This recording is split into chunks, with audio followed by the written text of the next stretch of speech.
Hi guys, today we're in a different setting and it is my kitchen because today we're doing some student slash college kid meal prep slash hacks and stuff, or like meal hacks, because I know all too well about the whole freshman 15, like eating in the caf and stuff can be like super delicious, but then like those are the places where like you gain the most weight. Because example, me, I gained a good like 2.5 pant sizes and like 20 plus pounds eating in the caf and everything. So I'm just gonna show you a few little like meal prep things and like little hacks that you guys can do, and then like meal hacks also, because I want to help you out.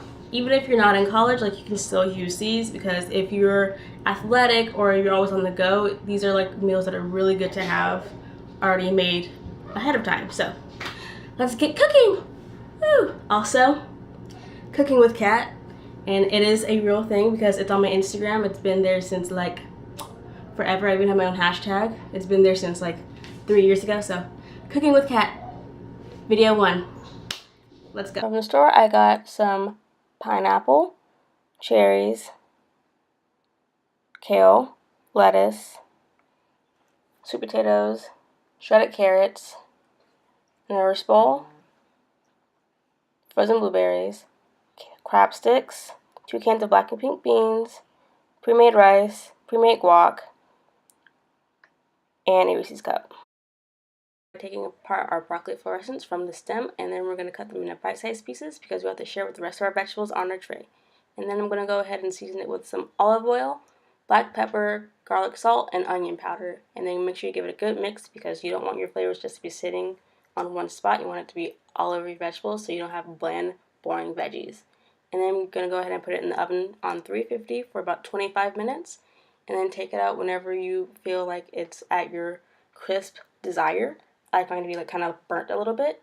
And then you're just going to go ahead, when they finish, put them in your airtight container, and then don't put the lid on until they're cool because it produces steam, and it's the same thing with my sweet potato.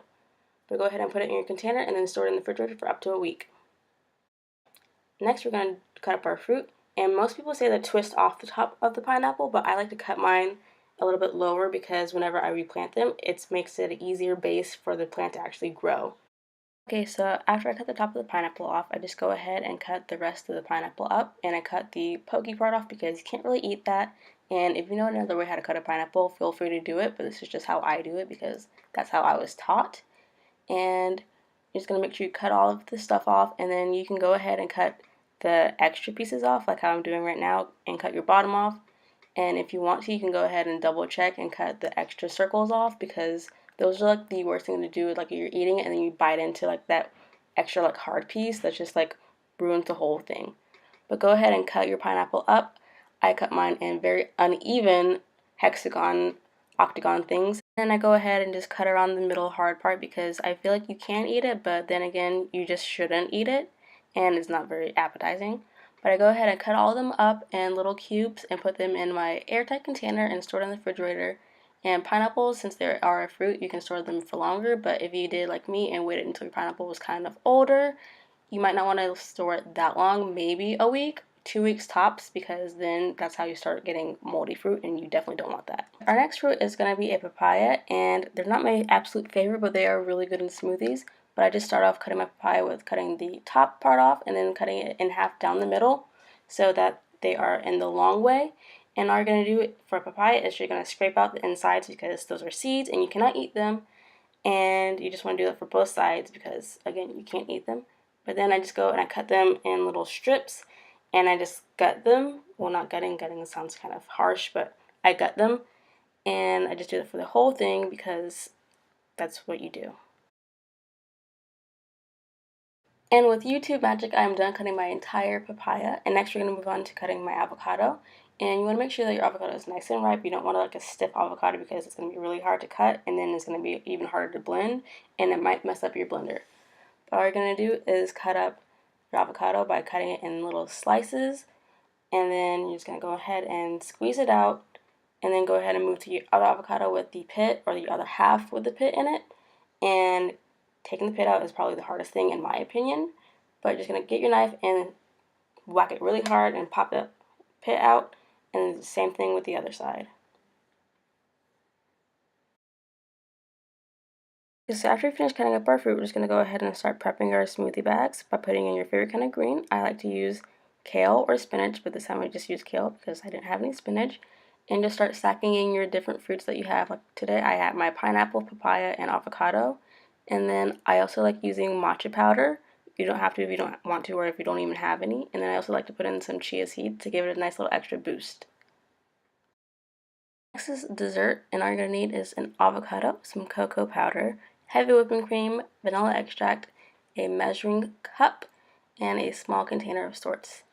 What you're going to do is you're going to cut up your avocado like we did last time, but instead of cutting it up in like random slices size, we're going to cut them up really small because we're making pudding and you have to blend it, and you do not want chunky pudding because that just sounds gross first of all, and then just think about like having pudding and then going and biting things that should not be in there because pudding is smooth.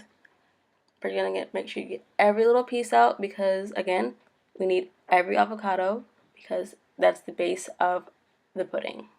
Okay, so now that we have our avocado de-shelled, we're just going to start putting in our ingredients. So you're going to put in the cocoa powder first and then just pour in your heavy whipping cream and then your vanilla extract. And remember, we don't measure on this channel, so just go whatever you feel like suits fittable. And then I like giving mine a shake because I don't like having all the powder and stuff sitting at the bottom. So I give it a nice little shake and then go ahead and mix it. And then you're going to take it off because you're going to do this like multiple times. Like mix it and then check. But then once it starts getting creamy looking or white, then that's whenever you know you're doing the right thing. And it should look like that. But go ahead and put it in your container and store it in the refrigerator for up to about 3 weeks. And you're good to go. Dessert number 2 is chia pudding. And we're going to need some chia seeds, some milk of your choice, some vanilla extract, and any kind of sweetener. But I just start off by pouring my milk into my bowl. And again, we don't measure, so just pour however much you want. And then pour your vanilla extract, and I gave my bowl a little swirly swirl. And then I started pouring in my chia seeds. I put the whole bag in there because I was already just about out. But if you have a whole bag, don't do that because you'll milk a lot. But go ahead and give it a quick little stirry stir.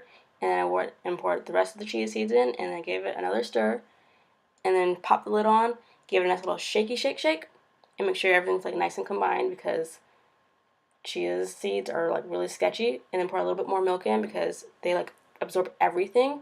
And give it another good shake, pop it in the refrigerator, and you're good to go. This hack, we're going to go ahead and get a large carton of eggs and boil them all at once because it costs so much less to boil all your eggs at one time rather than trying to make them the same day.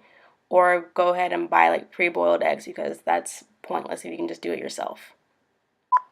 My next tip is to go and try to find the pre-seasoned can of beans in your local grocery store by Goya. They are in the red labeled can instead of the blue one because it saves you so much time and so much money because who has time to try to go and find extra seasonings, and that just costs way too much money if you can do it cheap this way. This one is for people like me who they can make rice but they're really bad at it.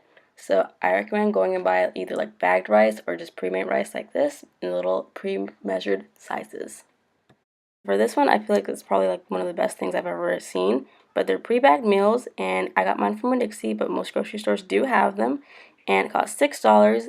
And with mine, I have salmon with red potatoes, zucchini, and squash. And they come with little flavor packets and little butter slices. And I don't know if you can see on the back, but they have the cooking ways, like either microwave or oven, and they're just really great. They're $6 and they cook in like 6 to 12 minutes. Go buy one. These ones don't have anything to do with meal prep, but they are on sale at Publix if you have a Publix, and it's kombucha, and this is the best kombucha I've ever had in my life. So if you like kombucha or if you want to try something new, get these ones. I haven't had these flavors yet, so I'll let you know how I like them, but that brand is just the best I've ever had. And check out their Instagram to make sure that it's legit, because it is. Okay guys, so I hope you enjoyed this video.